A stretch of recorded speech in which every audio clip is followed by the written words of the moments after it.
लगता है भारत के कड़े तेवरों के बाद चीन का युद्ध वाला भूत उतर गया है, क्योंकि चीन ने लद्दाख सीमा पर भारत से तनाव के बीच नई चाल चलते हुए भारत के सामने आर्थिक तरक्की के लिए चीन के BRI प्रोजेक्ट में शामिल होने का ऑफर दिया है।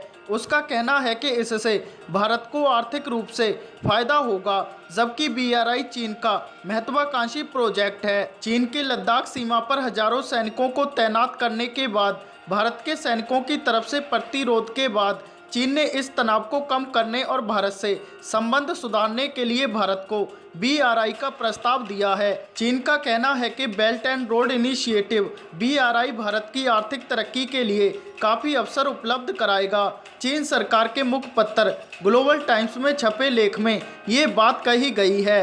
लेख में आगे कहा गया है कि बुनियादी सुविधाओं में निवेश करने के बाद BRI प्रोजेक्ट से भारत को बड़े अवसर उपलब्ध होंगे और भारत में विदेशी निवेश बढ़ेगा। इसलिए भारत के औद्योगिक विकास के लिए ये निवेश काफ़ी महत्वपूर्ण साबित होगा।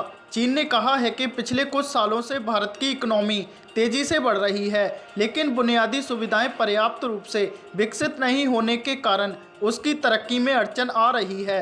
भारत ने 1991 से आर्थिक सुधार किए हैं, परंतु आर्थिक संकट, व्यापार नुकसान, महंगाई का संकट भी है। गौरतलब है कि भारत ने इससे पहले ही BRI प्रोजेक्ट में सहभागी होने का प्रस्ताव अस्वीकार कर दिया था।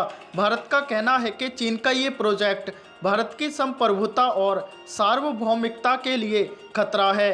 चीन ने पाकिस्तान के साथ मिलकर इकोनॉमिक कॉरिडोर का प्रोजेक्ट शुरू किया है, जिसका भारत ने विरोध किया है।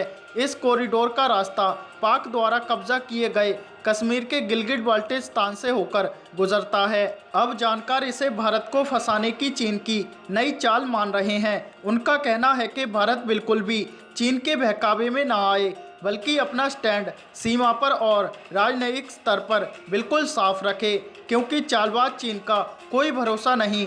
एक बार भारत ने सीमा पर से पैर पीछे खींच लिए तो वह धोखे से भारत पर कभी भी हमला कर सकता है।